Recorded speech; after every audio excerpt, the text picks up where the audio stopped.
కిషోర్ గారు వినిపిస్తుందా నా వాయిస్ మీకు? వినిపిస్తుందండి. నమస్తే బ్రహ్మనాయుడు గారు. సో ఇప్పటి వరకు భారత్ పాకిస్తాన్ మధ్య జరుగుతున్నటువంటి భీకర యుద్ధంలో దాదాపుగా పూర్తిగా భారత్దే పైచేయిగా చాలా స్పష్టంగా కనపడుతోంది.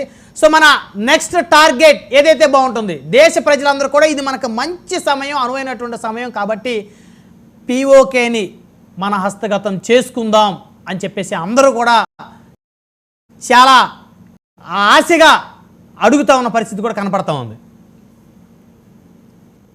అవునండి, 99 టీవీ ప్రేక్షకులకి, తోటి ప్యానలిస్టులకి హృదయపూర్వక నమస్కారాలు.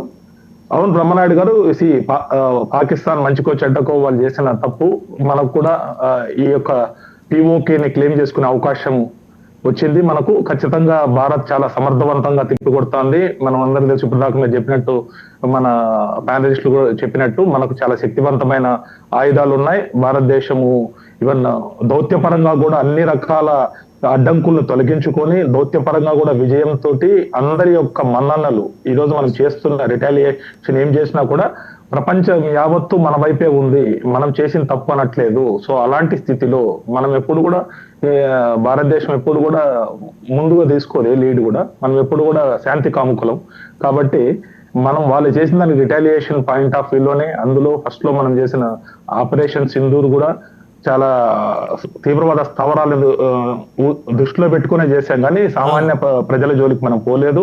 సో ఇవన్నీ కూడా ప్రపంచం మొత్తం గమనిస్తోంది. ప్రపంచ దేశాలంతా కూడా మనము చేసే ప్రతి చర్యని కూడా సమర్థించే స్థాయి ఉంది. ఈవెన్ పాకిస్తాన్ లో కూడా వారికి వ్యతిరేకత ఉందని మాత్రం నేను చెప్పగలుగుతాను.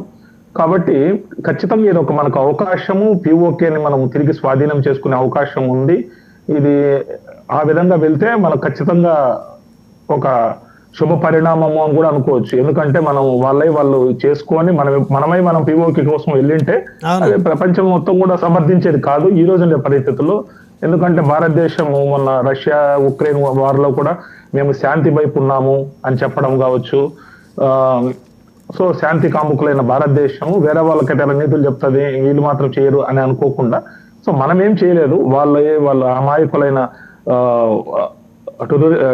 టూరిస్టులను చేయడం కారణంగా ప్రపంచం మొత్తం కూడా సానుభూతి వ్యక్తమై భారతదేశం చేసే ఈ రిటాలియేషన్ 15 రోజుల తర్వాత, మనం ఇమీడియట్ గా రియాక్ట్ కాలేదు, 15 రోజుల తర్వాత అన్నిటికీ సమకూర్చుకొని ముందుకెళ్ళాము.